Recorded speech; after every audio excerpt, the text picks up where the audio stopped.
Im Jahre 1900, da rief der Trommelklang, die Welt nach Peking, 55 Tage lang.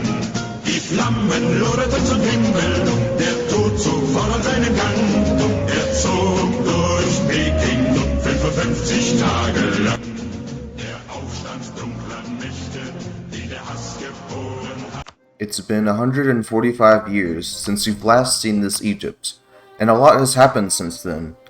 And I know it feels like 145 years since I've uploaded my last YouTube video, but if you have no idea what is going on right now, feel free to watch the 2 previous videos in this series to figure out the background to this playthrough. However, you do not need to watch the previous parts to enjoy this one. In the 145 years that you have not seen, Egypt has successfully spread its religion to its new colonies on the Italian peninsula, and Greek colonists, which Greek is the accepted culture of Egypt, overtook the dying Roman culture in the southern half of the colony. This Greco half of Italy eventually gained autonomy under the Egyptian Empire, and our independence is all but determined in the future. Being a colony of the most powerful empire in the world does have its downsides. I'll have to find a way to beat their tens of thousands of men and their large navy. I'm not going to lie to you, I have played this independence war multiple times, and the reason why this war is so hard is because of Egyptian morale. They have 1.6 morale in this day and era is like having Prussian troops, basically. I decided that I was gonna go over my force limit, which I have in every independence war, but like more than I usually do. And each and every time I played this independence war, I've always built a large navy that consisted of mostly galleys because of the coastal seas. The navy actually isn't the problem, and you'll notice that Egypt actually doesn't have a land border to the Italian peninsula. However, they do get access sometimes. So my plan, as it was for all 3 of these wars, I barely changed it, I just added more troops, is to hold the north if they get access. So I have 2 forts, I believe, in the north on the highlands. I used to have it on all 3 of the provinces up north, but however there are like Rome and I think Urbino is grasslands or flatlands, one of those 2, and it's not really defensible in that way. And the combat width is very important. I've talked about this before on my channel, but the combat width especially in this really very early game in Extended Timeline, you have to treat it like late game wars where you reinforce with 15 stacks of 15 men, and that way you can kind of like cycle and win the battle. But yeah, the main part of this plan is to have it so they cannot land troops on me. The problem is if they get access, and how many men are going to have to die if they do get access.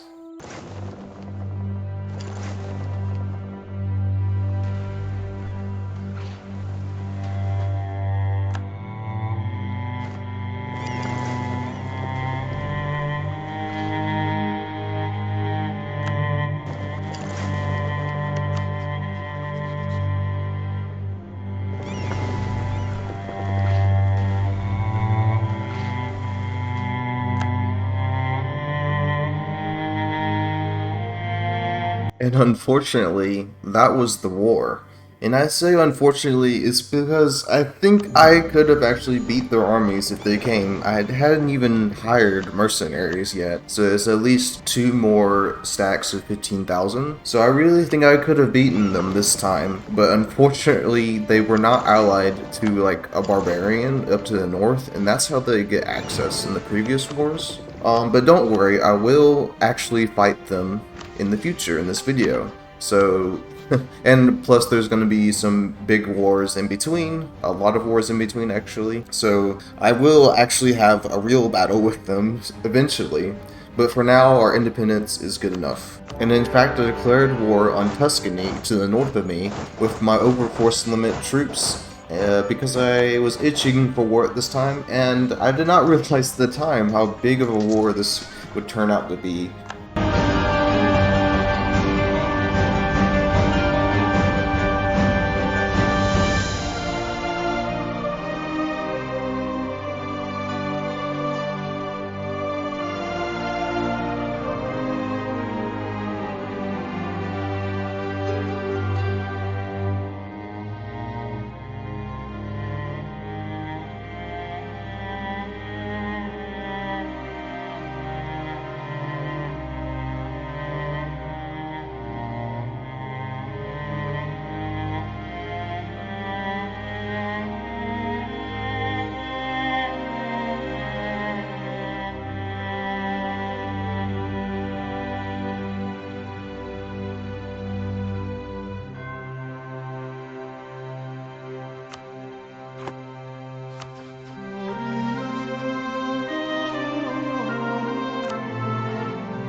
So Rome is still actually here.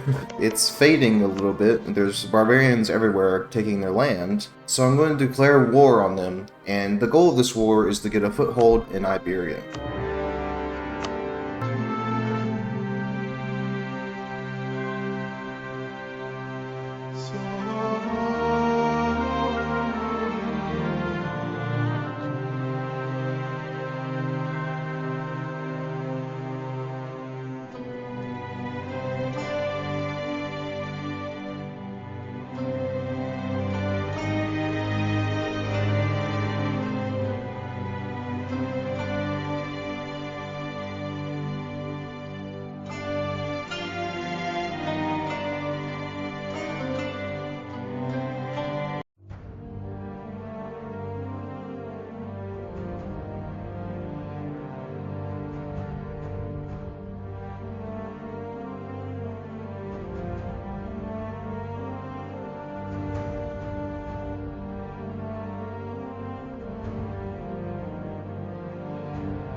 So the next few wars are to establish my borders in Iberia and to further expand my Italian lands. At some point, I did re-ally, or I guess allied my former overlord Egypt, figuring that they're the only Egyptian country in the entire world besides me.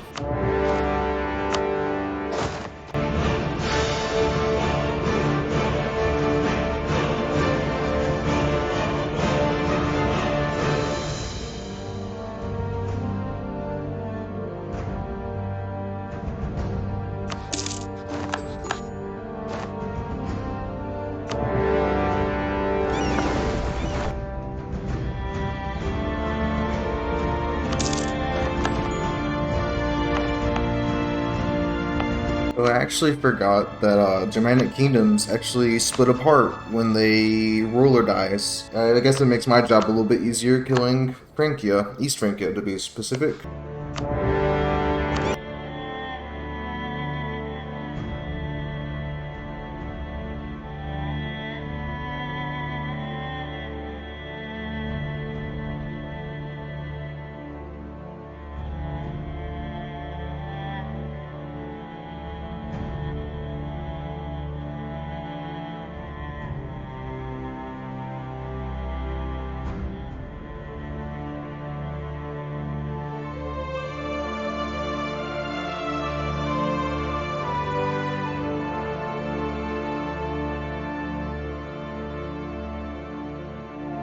Egypt is absolutely just destroying everyone, and it was really confusing for me for a moment until I saw.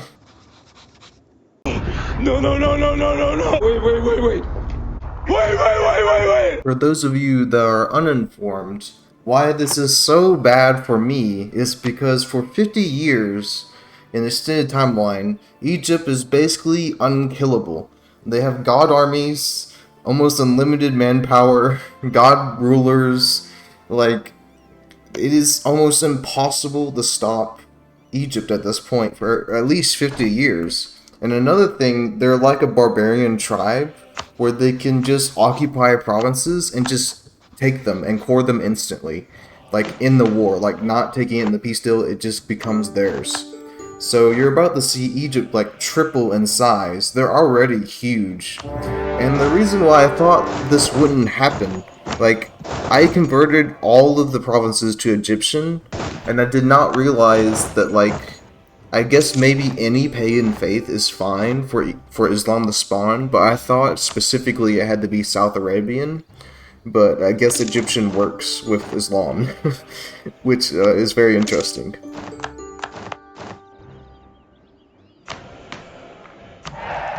So it has been 50 years in-game, so their modifiers have worn off, and I'm just looking at this Egypt. They have about 4,000, I believe, development, and it's insane. It's insane. I have to stop it, so I'm going to decline their call to arms, and hopefully I'll prepare, and by the time that I have enough troops ready, maybe I'll be able to fight them.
This was a fun campaign. I don't know if I'll play more. Probably not. But I played 650 years in game. My original goal was to actually eventually, I mean, it didn't turn out the way I thought it would, but eventually I was gonna like release a Spanish puppet once I controlled all of Western Europe. But it is, I'll just tell you, extended timeline early game is, and any game really, is just really boring. Regular EU4 is like, it's so much better.